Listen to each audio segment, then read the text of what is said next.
नमस्कार। माँ गायत्री महाविद्यालय के यूट्यूब चैनल पर आपका स्वागत है। आज हम इस वीडियो के अंतर्गत यूरोप में उदारवाद और राष्ट्रवाद के बारे में पढ़ रहे हैं और आज हम फ्रांस में उदारवाद और लोकतंत्र का विकास इसके बारे में पढ़ेंगे। इसके साथ ही इंग्लैंड में उदारवाद, तो फ्रांस में उदारवाद और लोकतंत्र का विकास किस प्रकार से हुआ। 18वीं सदी के यूरोपीय ज्ञानोदय में, भाई यूरोप में जब 18वीं सदी में ज्ञान का उदय हुआ, इसमें फ्रांस के दार्शनिक और विचारों का महत्वपूर्ण योगदान रहा। उन्होंने पुरातन व्यवस्था के विरुद्ध आवाज़ उठाई, जनता में स्वतंत्रता, समानता और लोकतंत्र और राष्ट्रीयता की भावना उत्पन्न की। फ्रांस में उदारवाद की पृष्ठभूमि यहीं से तैयार हो गई। 1789 की फ्रांसीसी क्रांति, इसने उदारवाद और लोकतंत्र के अधिकांश सिद्धांतों को मूर्त रूप प्रदान किया। फ्रांसीसी क्रांति ने, इस क्रांति ने जो है लोगों में स्वतंत्रता, समानता, उदारवाद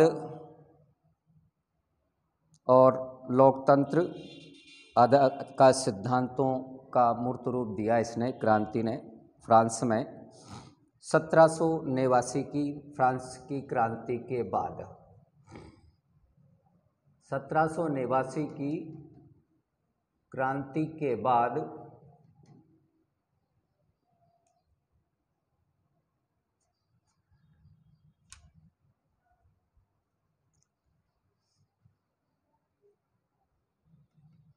उदारवाद व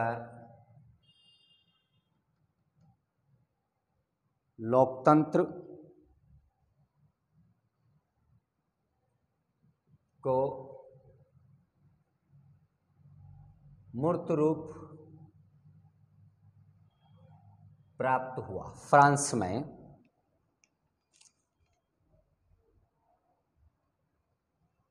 और इसमें जो है, इसको मूर्त रूप देने में, उदारवाद और लोकतंत्र को फ्रांस में मूर्त रूप देने में महत्वपूर्ण भूमिका रही नेपोलियन बोनापार्ट की।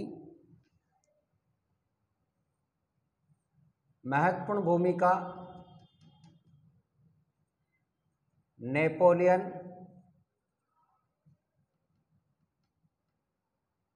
बोनापार्ट की महत्वपूर्ण भूमिका रही इसके विकास में, उदारवाद और लोकतंत्र के विकास में महत्वपूर्ण भूमिका रही। नेपोलियन के पतन के बाद, जब नेपोलियन का पतन हुआ, उसके बाद लोग, विभिन्न देशों के प्रतिनिधि जो है वो वियना में एकत्रित हुए और यूरोपीय राजनीतिज्ञों ने एक बार फिर से जो पुरातन व्यवस्था जो चली आ रही थी उसको विस्थापित करने का वहाँ पर प्रयास किया। उन्होंने उदारवाद और लोकतंत्र, राष्ट्रीयता की पूर्ण रूप से उपेक्षा की। तो इन दो प्रमुख विरोधी प्रवृत्तियों में संघर्ष प्रारंभ हो गया। भाई दो विरोधी प्रवृत्तियां, एक प्रवृत्ति तो बोनापार्ट वाली प्रवृत्ति जिसने उदारवाद और लोकतंत्र को स्थापित करना चाहता था, तो कुछ समर्थक तो वो, और कुछ समर्थक जो पुरातनपंथी, जो पुरानी व्यवस्था को लागू करना चाहते थे। तो दोनों में जो है संघर्ष प्रारंभ हुआ। फ्रांस के नए शासक लुई 18वें ने क्रांति जनित प्रवृत्तियों से समझौता कर अपनी सत्ता को मजबूत करने की इच्छा से एक संवैधानिक आज्ञा पत्र की घोषणा की, परंतु मताधिकार के मामले में आयु और संपत्ति की जो योग्यता है उसको लागू किया गया। आयु के आधार पर और संपत्ति के आधार पर मताधिकार प्रदान किया जाएगा। लेकिन इसमें जो है उदारवाद ये महत्वपूर्ण बना रहा और लुई के प्रतिक्रियावादी दरबारी और अधिकारी इस आज्ञा पत्र को निरस्त कराने के लिए एकत्रित हो गए, लामबंद हो गए, एक मत हो गए। दक्षिणी फ्रांस में लूटमार और हत्या का दौर शुरू हो गया। निम्न सदन के चुनाव में कट्टर राजसत्तावादियों को बहुमत मिल गया, लेकिन नए चुनाव में उदार राजसत्तावादियों को बहुमत मिला। यह रिशलू की सरकार ने आर्थिक सुधारों द्वारा राज्य की वित्तीय स्थिति को सुधारा, लेकिन 1818 के अंत में उसे त्यागपत्र देना पड़ा और फ्रांस में प्रतिक्रियावादी शासन प्रारंभ हो गया। समाचार पत्र इस पर कठोर नियंत्रण स्थापित किया गया।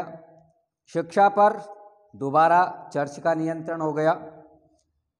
निर्वाचन नियमों में संशोधन कर मताधिकार को और अधिक संकुचित कर दिया, दायरा उसका छोटा कर दिया।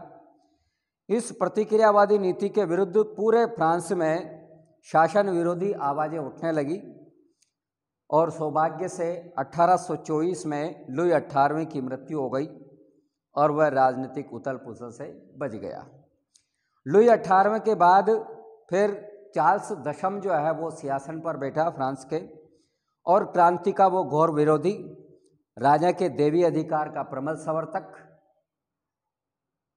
चार्ल्स दशम, उसने कुलीनों और चर्च के पदाधिकारियों की स्थिति को मजबूत बनाने के लिए अनेक कदम उठाए। अपने शासन के अंतिम दिनों में उसने 4 अध्यादेश जारी कर उदारवाद, लोकतंत्र और लोकमत को कुचलने का प्रयास किया, लेकिन जनता ने इस अध्यादेश का सशस्त्र रूप से विरोध करने का निश्चय किया। परिणाम स्वरूप 1830 में फ्रांस में दूसरी बार राज्य क्रांति हुई 1830 में, और 31 जुलाई 1830 को चार्ल्स दशम ये फ्रांस छोड़ करके इंग्लैंड भाग गया और एक बार पुनः उदारवाद और लोकतंत्रवाद की विजय हुई। चार्ल्स दशम के स्थान पर उसके बाद फिर बुर्बो वंश, इसके किसी उत्तराधिकारी के स्थान पर उसकी छोटी शाखा आर्लिया वंश के लुई फिलिप को फ्रांसीसी जनता का राजा घोषित किया गया और उसने मध्यम मार्ग नीति के द्वारा सभी पक्षों को संतुष्ट करने का प्रयास किया, लेकिन कोई भी पक्ष संतुष्ट नहीं हुआ। कैसिमीर पेरियार और मार्शल सूल की सरकारों ने उदारवाद और लोकतंत्रवाद के समर्थकों के प्रति कठोर दमनकारी नीति अपनाई। परिणाम स्वरूप मजदूरों में असंतोष फैल गया। 1836 में मार्शल शूल के स्थान पर थियर्स को प्रधानमंत्री बनाया गया। उसने राजा के अधिकारों को सीमित करने का प्रयास किया, तो कुछ महीने बाद ही उसे अपने पद से हटना पड़ा। उसके बाद मोल ये प्रधानमंत्री बना। उसने सभी के साथ समझौतावादी नीति अपना करके 1838 तक शांति बनाए रखी फ्रांस में, और उसके बाद थियर्स, मार्शल सूल ये प्रधानमंत्री बने। इस बार गीजो मंत्रिमंडल का वास्तविक नेता बन गया और लुई फिलिप के आंतरिक और विदेश नीति के विरुद्ध समूचे फ्रांस में असंतोष बढ़ने लगा।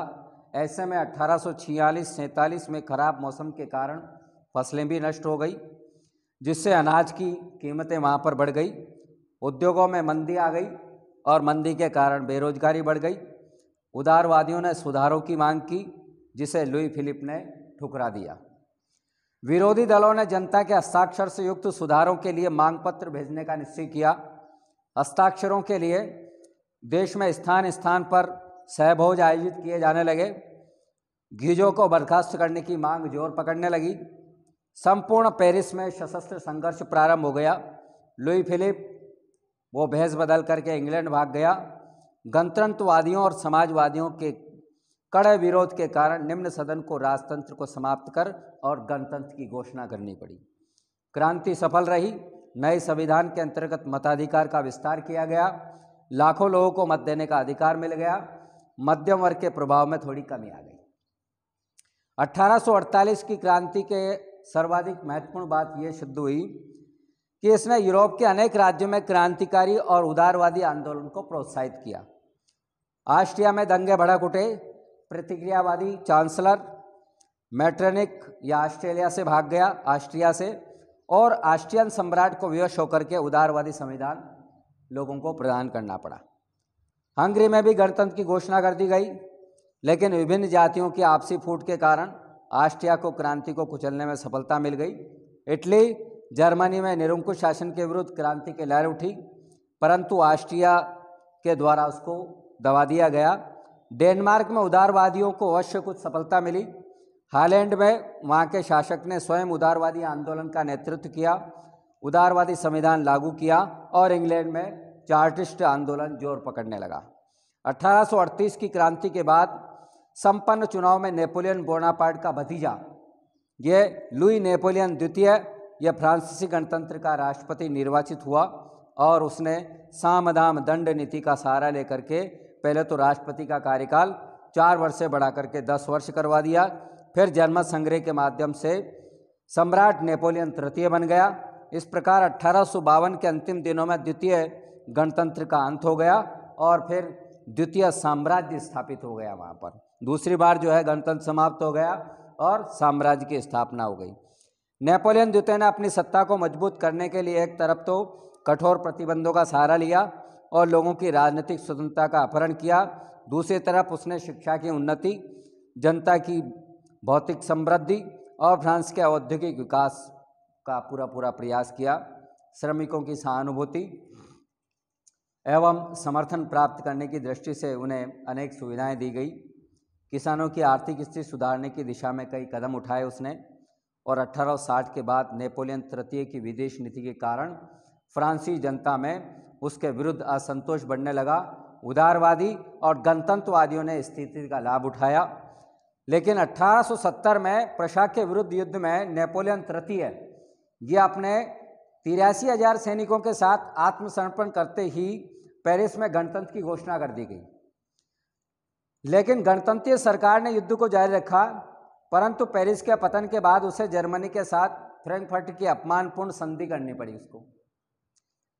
फ्रांस के तृतीय गणतंत्र को अपने जन्म समय से ही गंभीर संकटों का सामना करना पड़ा। तीसरी बार गणतंत्र का उदय हुआ। वहाँ पर सरकार और पेरिस की कम्यून के बीच लड़े गए गृह युद्ध में हजारों लोग मारे गए।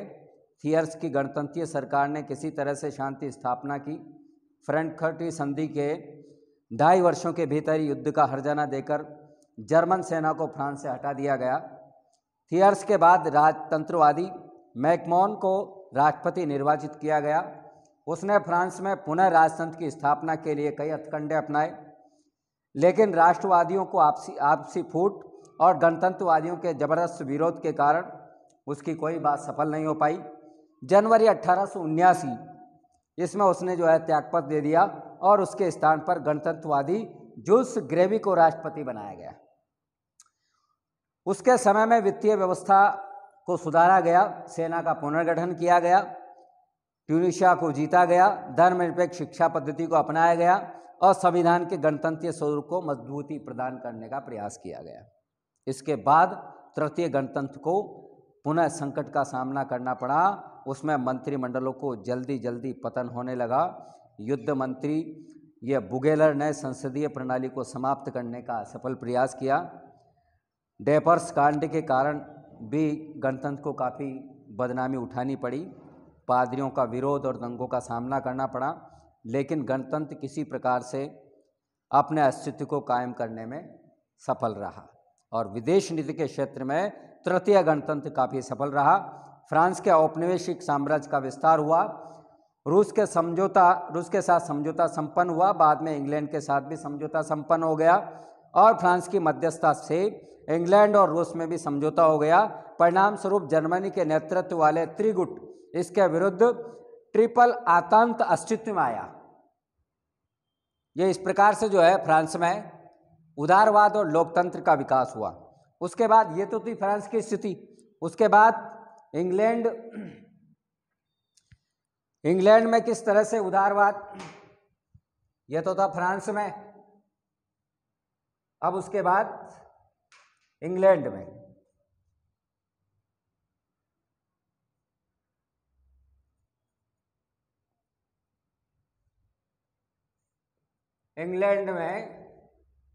उदारवाद और लोकतंत्रवाद का विकास।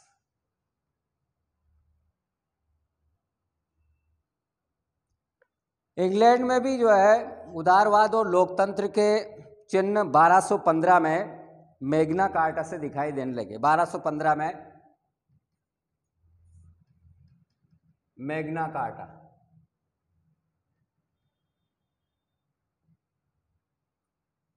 इसके अंतर्गत राजा के निरंकुश शक्तियों पर अंकुश लगाने का प्रयास किया गया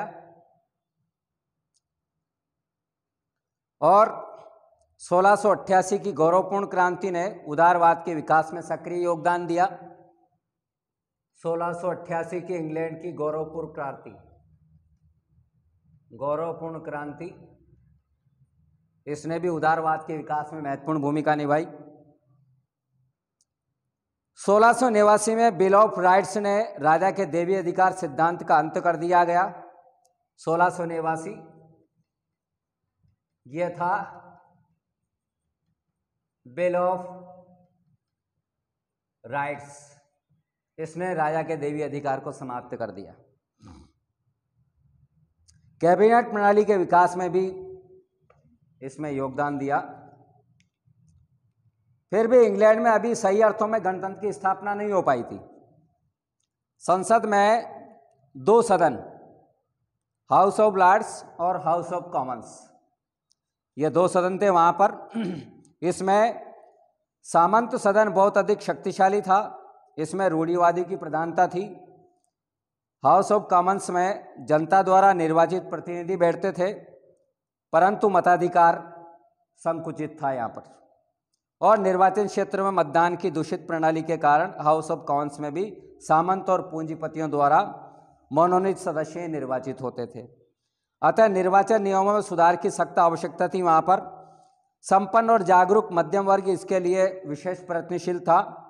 John Locke, earl of Chatham, Wilkes, duke of Richmond और चार्ल्स फोक्स, ये विचारक हुए वहाँ के।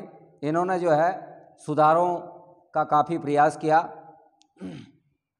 1830 की फ्रांसीसी क्रांति ने इंग्लैंड में भी सुधारों की मांग उठाई। 1830 के चुनाव में ये विग दल को बहुमत मिला और सुधारवादी ग्रे ये प्रधानमंत्री बना वहाँ पर, और काफ़ी नाटकीय घटनाक्रम के बाद 4 जून 1832 को प्रथम सुधार अधिनियम पारित किया गया। इससे इंग्लैंड में प्रजातांत्रिक पद्धति और व्यवस्था में सुधार हुआ। अनेक निर्वाचित क्षेत्र प्रतिनिधि चुनने का अधिकार छीन लिया गया, रिक्त स्थानों को नए सिरे से वितरित किया गया, मताधिकार का विस्तार किया गया, लेकिन संपत्ति की जो योग्यता थी उसके कारण संपन्न मध्यम वर्ग और किसान इसका लाभ उठा रहे थे। फिर भी इससे भविष्य में सुधार के लिए मार्ग प्रशस्त किया हुआ। इंग्लैंड में औद्योगिक क्रांति, इस औद्योगिक क्रांति के विकास और समाजवादी विचारधारा के प्रचार में भी जो है निम्न मध्यम वर्ग और मजदूरों में भी जागृति पैदा हो गई। वे मताधिकार की मांग करने लगे। उन्होंने ट्रेड यूनियन कामाई की ओर आंदोलन चलाया और उनके आंदोलन को चार्टिस्ट आंदोलन कहा गया, मजदूरों के आंदोलन को। उनकी मुख्य मांग ये थी कि सभी पुरुष नागरिकों को मताधिकार, जनसंख्या के आधार पर निर्वाचित क्षेत्रों का सीमांकन और निर्वाचित प्रतिनिधियों को भत्ता इत्यादि, ये मांग थी उनकी।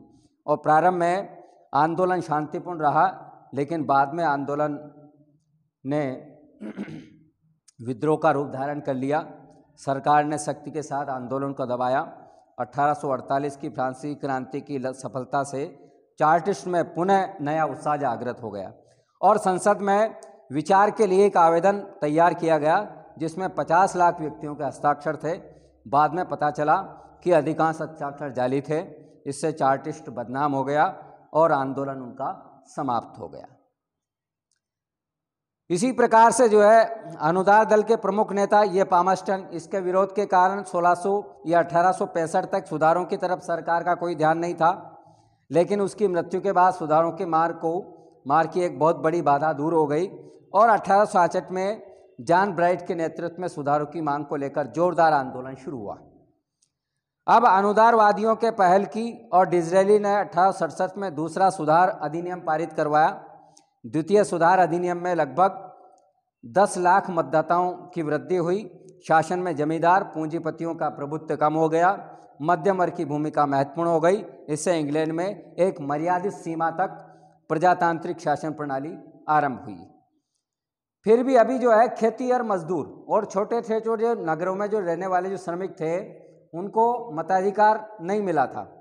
इस कमी की तृतीय सुधार अधिनियम के द्वारा पूरा करने का प्रयास किया गया और इस अधिनियम के द्वारा खेती और मजदूरों को मत देने का अधिकार मिल गया और लगभग 20 लाख मतदाताओं की वृद्धि हुई।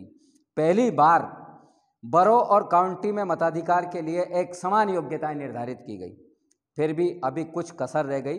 मताधिकार का आधार अब भी जो है संपत्ति था। स्त्रियों को भी मताधिकार प्राप्त नहीं हुआ था। 1909 में जब लॉर्ड्स सदन में कॉमन सदन द्वारा स्थापित पारित विधेयक अस्वीकृत कर दिया तो दोनों सदनों में सर्वोच्चता को लेकर के संघर्ष छिड़ गया कि दोनों सदन में सर्वोच्च कौन। तो 10 अगस्त 1911 को संसदीय अधिनियम पारित हो गया और इस अधिनियम ने लॉर्ड्स सदन की शक्ति को कम करके कॉमन सदन की सर्वोच्चता को स्थापित कर दिया। और यह जनतंत्र की महान जीत थी कि कॉमन सदन जो है वो उच्च है। इंग्लैंड में उदारवाद और लोकतंत्र की तीव्र गति से विकास होने के बाद भी अभी तक स्त्रियों को मताधिकार नहीं मिला था।